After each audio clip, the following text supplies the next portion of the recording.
And also an assist and a block. Long lead pass to Leaf. Leaf to the basket. Yeah, obviously, I definitely would have liked more of an opportunity, but I think probably everyone would like more of an opportunity than they got. So, I definitely had some chances to prove what I can do, and sometimes maybe I did, sometimes maybe I didn't. But I'm more looking towards what's next for me, and not really trying to harp on what has happened in the past. Has this always been your approach, or did you have going through a rough patch when they released you and you said, okay, what's next for me and how can I jump back on the wagon? When I was released, it was time for me to work on my game and my body and everything the way I saw it. I didn't really have to have anyone kind of telling me what to do. I could kind of get with the people that I trust, that I've trusted my whole life, and get to, my game and my body to where, I think it needs to be and where I've been most successful. I was gaining a lot of weight in Indiana purposefully. And I think when I left, I just wanted to get a lot of some of that extra weight off. Still remain, strong and whatnot, but just be able to be mobile again, be able to run the floor, jump, and just not get tired. And I think that's something that was a big focus for me, is just being able to kind of, back to my UCLA days. Obviously, I'm a lot stronger now, and I'm grown now, but just kind of be able to run and jump and not really get tired and be more mobile. I would say more like a mobile four, yeah. But in Indiana, I was playing a some five over there as well, because that's just kind of what they saw for me, and um, that's just what I was doing. I was doing what I was told over there, and now that when I left, I kind of had my career in my hands, and I wanted to go back to being mobile and being able to run the floor and just be more light on my feet and athletic. I asked you before about your, connection to Israel. Has there been any change or more um, interest on your behalf since we last spoke in the last year and a half?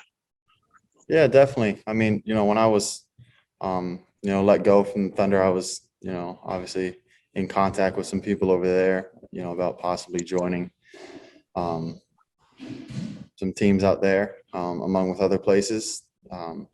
But yeah, I mean, that's a place where I've always, had definitely a passion and an interest for. When I visited in high school, it was just an awesome place with, great people. And it's definitely somewhere where, I could see myself at some point in my career. There has been talk in Israeli sports media. Your name was dropped regarding next year options. And again, being an Israeli gives you a big advantage.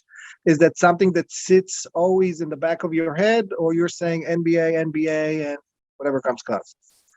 I'm not really, I'm more focused on, the here and now at this point, just, finishing this season strong and just keep getting better every day. And definitely, once this season's over, then I'll go into that. But yeah, it's always something that's in, the back of my mind when I'm thinking about, the future. It's definitely something that I would be interested in and talking and thinking more about. But I mean, whatever happens, I'm not someone who's saying I'm completely, just locked in on only, staying here, because I love it there and it's a great place, and it's definitely somewhere where I would be interested in, taking a more serious look at. The Israeli national team has qualified to the European Championship tournament coming up this September. Is this something you will be interested to maybe get an invitation to be part of the squad? Yeah, I'm sure I'll talk about that, with some people and whatnot. But, as of now, like I said, I'm not really thinking, too much on, what's going to happen. Just more trying to, finish out the season and just keep getting better, here in Portland. Tell me a little bit about where were you and how surprised you were all of a sudden, getting a call from the Blazers. Yeah, I mean, I was just at home, and my agent has been talking with them pretty much all year, and he called me up and he said, yeah, they want you to come tomorrow.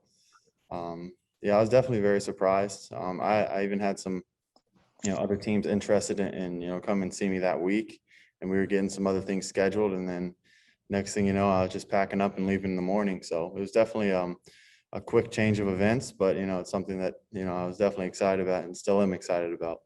Obviously you always want to be, a little better than you are. I mean, if everyone could go undefeated, they would. But there's ups and downs in a season. Injuries, just people getting out of the flow.